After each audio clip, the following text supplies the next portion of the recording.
considérable, qui demande une infrastructure colossale, et ça demanderait énormément d'argent. Tout est possible quand on veut s'en donner les moyens, mais je crois qu'il y a loin de la coupe aux lèvres.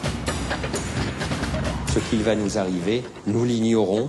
C'est la raison pour laquelle il faut rester vigilant et être prêt à réagir en cas d'agression par un micro-organisme.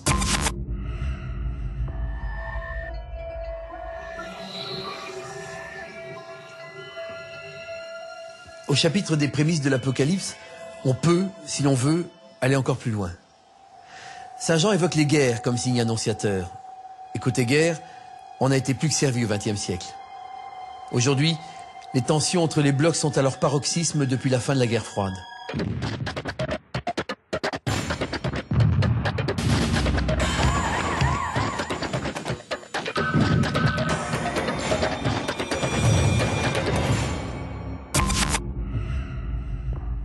Guerre et pandémie seraient donc les prémices de l'Apocalypse. Les signes annonciateurs de la fin de partie, de l'extinction de notre civilisation. En y réfléchissant bien, vous ne pensez pas que c'est nous qui véhiculons les maladies? Que c'est nous qui sommes responsables des guerres? Et si la fin du monde, c'était de notre faute? La faute de l'homme? De toute façon, la Terre continuera à tourner sans nous. Ah mais oui! On efface l'ardoise et on recommence. On éjecte l'homme, cause de tous les maux de la Terre. On l'entend partout. L'homme court à sa perte, il détruit la Terre qu'il nourrit. En 50 ans, l'homme a transformé la Terre plus radicalement qu'au cours des siècles derniers. Les seuils d'alerte sont dépassés. On hurle partout qu'il faut se réformer ou mourir. Mais il est peut-être déjà trop tard.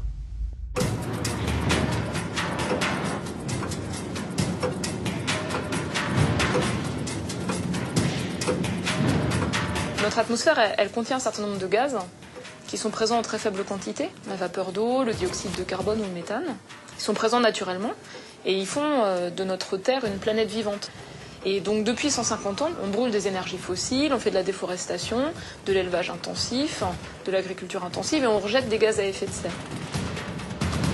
Ce qui se passe en fait, c'est que la concentration dans l'atmosphère en dioxyde de carbone ou en méthane augmente. Elle augmente de manière extrêmement importante. C'est vraiment une perturbation très forte. Le climat est tout sauf quelque chose de stable.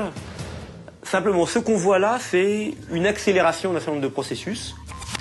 Une accélération dans laquelle les activités de l'homme sont sans doute un des facteurs contributifs.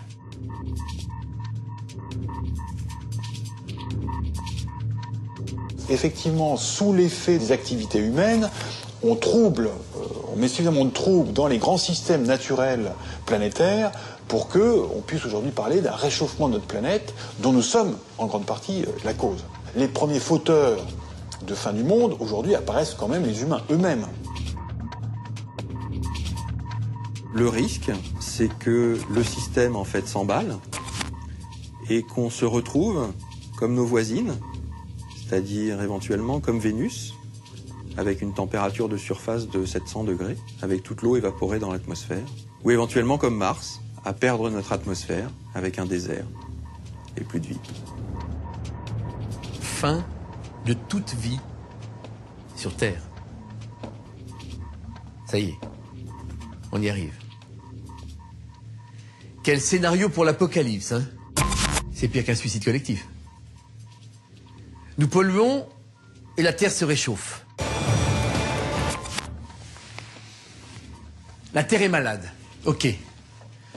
Mais ce déclin annoncé ne l'est pas pour 2012. Les pires projections nous promettent l'enfer pour dans 30 ans. Alors, d'où peut venir un réchauffement massif causant, sous 3 ans seulement, notre perte? Quand on parle du réchauffement climatique, tous les gens sont là avec le CO2, le CO2, le CO2. C'est pas forcément ça. Ça y contribue.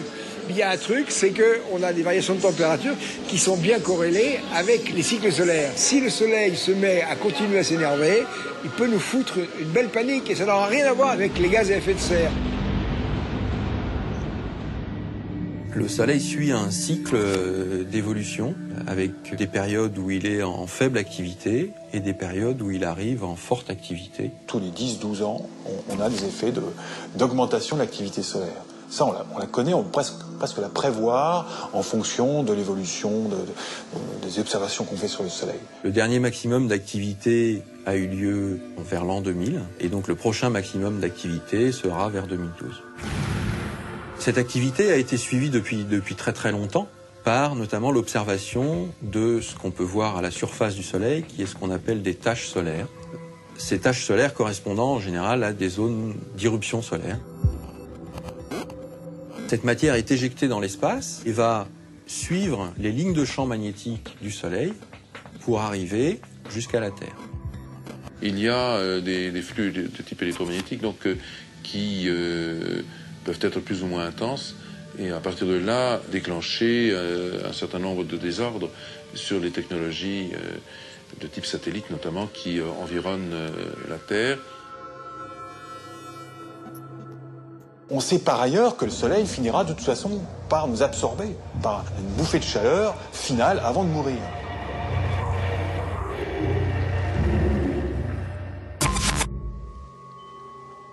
Notre planète dévorée par le Soleil. C'est terrifiant. Et cet apocalypse solaire, c'est justement ce que prédit le Webboat pour 2012. Le Webboat. Vous ne savez pas ce que c'est ? Le principe du programme est de collecter des données sur Internet, dans les blogs, les forums, les sites web. À partir des données collectées, c'est analysé par un logiciel programmé par le responsable Webbot. Et ça lui sort des mots et des courbes qui lui permettent en fait de faire des prévisions. Le Webbot analyse l'inconscient collectif et à partir de là, il va faire des prévisions en se basant sur le fait que si les gens changent de langage ou si on commence à parler plus d'une certaine chose, etc., il peut se passer un événement prochain sur ce sujet-là. Grâce à ça, ils ont réussi à prévoir à peu près avec 3 mois d'avance les attentats du 11 septembre.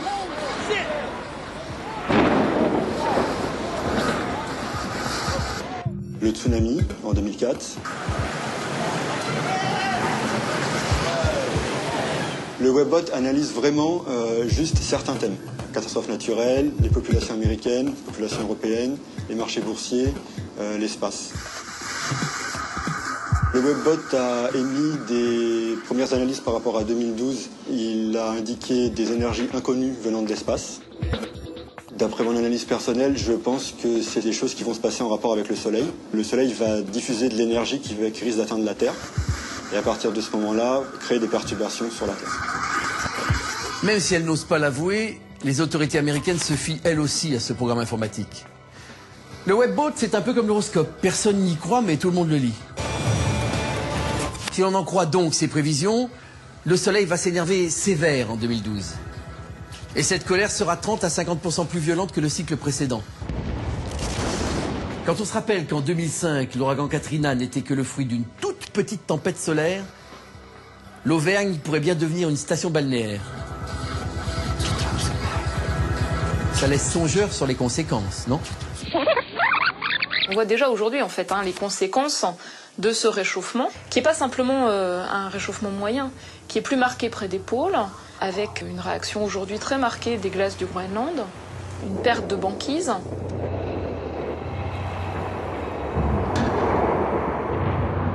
Depuis 2005, la banquise au niveau de l'océan Arctique a perdu près d'un quart de sa surface, et c'est bien plus rapide qu'on ne l'attendait dans tous les calculs des modèles de climat. Quand on a des phénomènes de déglaciation rapide, c'est-à-dire le volume des calottes de glace diminue, on allège le poids de ces calottes de glace sur la croûte terrestre et ça peut favoriser des remontées de magma. Le fait de déglacer rapidement peut modifier la dynamique des éruptions volcaniques. Et tout cela n'est rien comparé à ce qui nous attend d'ici 2012. Tous ces phénomènes